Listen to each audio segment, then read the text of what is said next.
반갑습니다. 송지준입니다. 많은 분들이 정말 뉴스 보기 짜증나실 것 같은데요. 근데 제가 매번 영상을 찍을 때마다 말씀을 드리죠.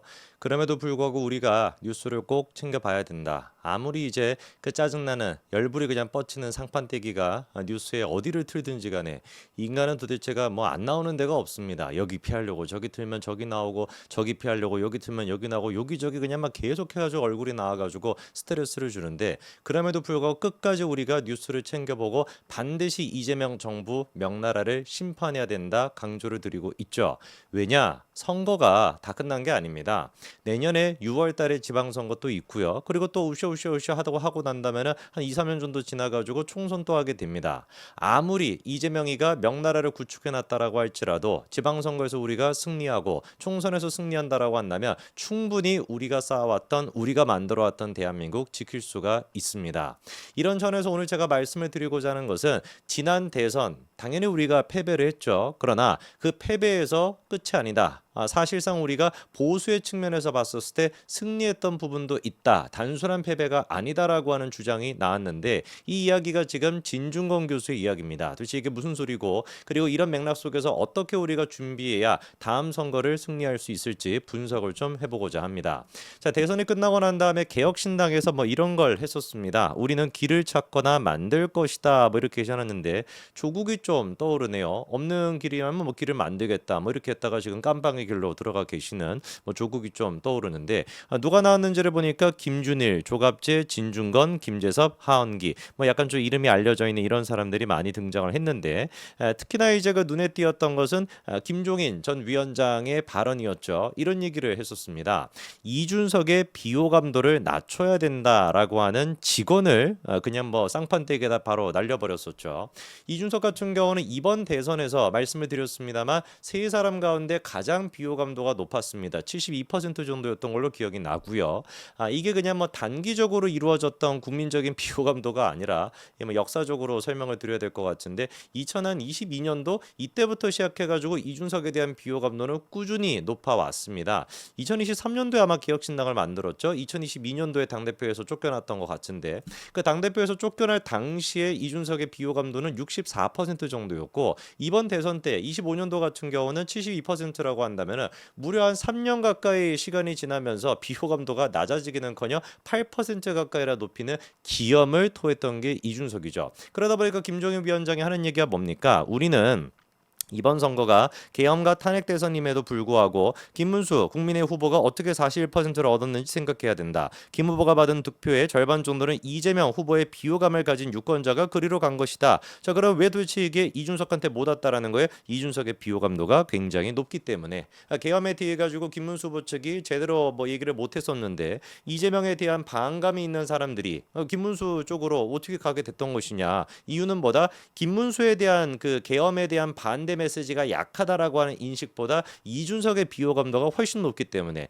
이번에 이제 그 청원 같은 경우도 제가 말씀을 드렸습니다만 윤석열을 탄핵시켜야 된다라고 하는 국민청원이 모인 숫자의 시간보다 이준석을 뭐 제명시켜야 된다라고 하는 그 시간이 더 빨랐던 적도 있거든요. 그만큼 지금 국민들은 윤석열 대통령이 계엄을 했거나 탄핵을 당했거나 이것보다도 이준석에 대한 비호감도를 또 높게 보는 경향이 있다라는 거예요. 어마어마하게 심각한 문제겠죠, 그렇죠? 근데 뭐 개혁신당은 이준석 없으면 아무것도 아닌데 뭐 어떻게 할지는 모르겠고 눈에 띄는 게 진중권 교수는 이런 얘기는 했습니다. 선거는 졌지만 보수의 승리다 이런 얘기를 했었는데 질문이 좀 드는 거겠죠. 선거에서 졌는데 어떻게 보수가 승리했다라는 것이냐 그 발언 직접 한번 들어보시죠. 선거가 민주당이 이겼지만 사실 보수의 승리라고 보거든요. 전반적으로 아젠다라든지 이것도 다 보수가 됐습니다. 진보적 의지가 완벽하게 실종됐거든요. 그래서 사회가 자칫 그렇게 좀 변해가는 측면이 좀 있는데 거기에 이제 주목을 해야 된다고 생각합니다. 헤게모니를 갖다 그들을 설득을 해서 끌고 나가는 그런 헤게모니를 어떻게 구축할 것인가 이런 걸 좀 고민해볼 때가 되지 않았나. 저는 개인적으로 진중권 교수의 저 얘기를 듣고 굉장히 좀 인사이트를 얻었습니다. 그러니까 분명히 선거에서 지기는 졌지만 민주당도 그렇고 국민의힘도 그렇고 내놓고 있는 그런 정책들이 어땠다라는 거예요. 보수화가 되어 있는 정책들이 많았다라는 거죠. 이번에 또 기사 나오는 거 보니까 이재명이가 상속세부터 시작해가지고 증여세 모든 것들을 이제 뭐 OECD 평균 수출은 낮추겠다 이런 이제 보수 코스프레 비슷한 것도 하고 있는데 전 세계적으로 봤었을 때 어땠다라는 거예요? 보수 이념이 사실상 전 세계를 많이 지금 이제 휩쓸고 있는 상태 아니겠습니까? 미국도 그렇고 유럽도 마찬가지인 것이고 이런 차원에서 국민의힘이 보수 정당으로서 보수적인 이념의 가치를 제대로 발휘를 못한 거 아닌가? 그러다 보니까 이게 극우적이다 이런 평가나 듣고 계엄에 찬성했다 뭐 탄핵에 대해서 선을 긋지 못했다 이런 평가만 듣지 사실상 전 세계를 지금 휩쓸고 있는 보수적인 이념을 제대로 못 보여주고 오히려 이재명이가 그거를 잘 보여주다 보니까 TK 지역 같은 데서도 이재명에 대한 지지율이 계속해가지고 올라가고 있고 국민의힘의 지지율은 계속해가지고 떨어지는 거 아니겠습니까?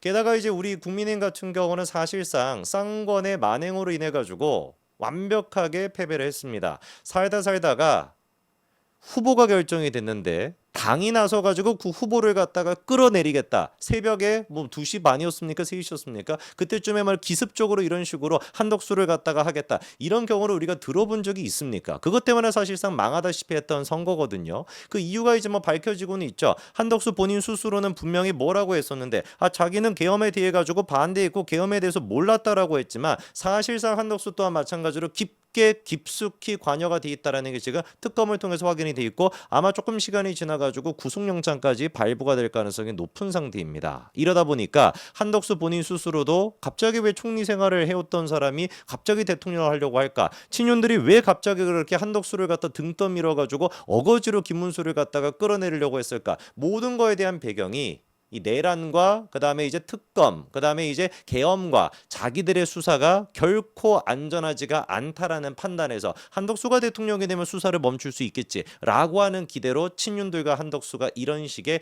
해괴망측한 짓거리를 갖다 했다 이렇게 이제 보이는 거 아니겠습니까? 참 그런데 지금까지도 국민의힘 반성이 없는 것 같아요. 진중권 교수가 얘기했던 것처럼 선거에서 졌다라고 할지라도 보수 이데올로기는 이겼다. 이 맥락 속에서 우리가 지방선거를 준비하고 다음에 총선도 준비를 해야 될 것인데 여전히 지금 도로 뭐 하고 있습니까? 친윤 쌍권 이렇게 가고 있어요. 처음부터 일단 송원석이가 원내대표가 되는 것부터도 이미 글러먹었던 것이고요. 거기에다가 이제 뭐 따발총까지도 이제 이거는 무슨 쌍권이었는데 지 혼자 쌍권총을 다 들고 있는 거 아니겠습니까? 비대위원장직까지도 겸입으로 같이 이제 맡아버리니까 이런 당에 무슨 기대를 우리가 할 수가 있겠냐고요.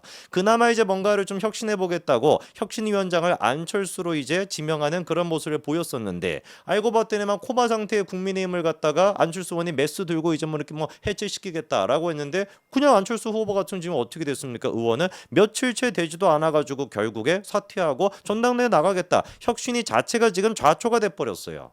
이유가 무엇인지를 보니까 당연히 우리가 혁신을 하겠다라고 한다면 뭐가 필요한 거겠습니까? 당의 무슨 뭐 이념, 무슨 뭐 정책 이런 게 지금 중요한 게 아니라 제일 중요한 거는 뭐겠어요? 친윤 그 떨거지들 그 사람들을 갖다가 빠르게 정리하는 게 제일 중요한 것이고 그게 이제 한마디로 인적 청산 아니겠습니까? 앞줄부터 시작해가지고 2줄, 3줄 가까이를 차지하고 있는 그 친윤 무리들을 갖다가 한 10명씩 해가지고 한 5, 60명 되니까 너무 많네. 3, 4줄을 하면 15명씩 해가지고 무슨 3, 4줄 정도 이 정도의 사람들을 갖다가 다 뒷자리로 보내는 거 이게 없어서는 뭐가 안 되는 거예요. 혁신이나 무슨 뭐 인적 선사 다 불가능한 거거든요. 근데 이번에 딱 보니까 안철수가 송원석 측에다가 친윤 쪽에다가 요구했던 게 뭐라는 겁니까? 최소한의 인적 청산을 해야 된다. 그래서 요구했던 게 최소 2명에 대한 이 인적 청산. 예를 들어 가지고 뭐 탈당을 시키겠는지 이거를 요구했는데 그것조차 안 받아들여줬다는 거예요. 그래서 안철수가 이번에 혁신위원장 내려놨다는 겁니다.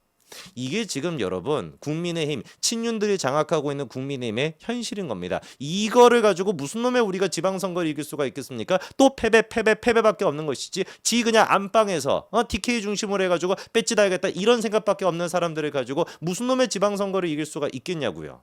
송원석의 얘기를 들어보니까 안타깝고 당혹스럽다라고 얘기하면서 인적 쇄신에 대한 문제는 꺼내지도 않습니다. 인적 쇄신의 인자도 나오지가 않아요. 그러니까 안철수가 하는 얘기가 팩트라는 거겠죠. 최소한 2명 정도는 잘라내야 된다. 2명 정도에 대해 가지고 뭐 탈당이 됐거나 강력한 조치 이런 게 필요하다라고 했는데 그 2명조차도 친윤 쪽에서는 받아들여줄 수가 없었던 것이고 2명조차도 정리를 못 해가지고 안철수가 혁신위원장을 내려놓고 다시 국민의힘은 코마 상태로 빠져 빠지게 됐습니다. 애당초 코마 상태라는 것 자체가 회복 가능성이 없는 걸로 저는 알고 있는데 뭐가 됐든지 간에 참 정말 답답할 뿐입니다. 국민의힘이 진중권 교수가 얘기하는 것처럼 선거에서는 졌다라고 할지라도 보수가 패배한 것은 아니다라고 하는 이 중요한 인사이트와 이 중요한 가치를 어느 세월에 도대체 받아 들어 먹을 수 있을지 참으로 깝깝하네요. 여기까지 말씀드리겠습니다. 감사합니다.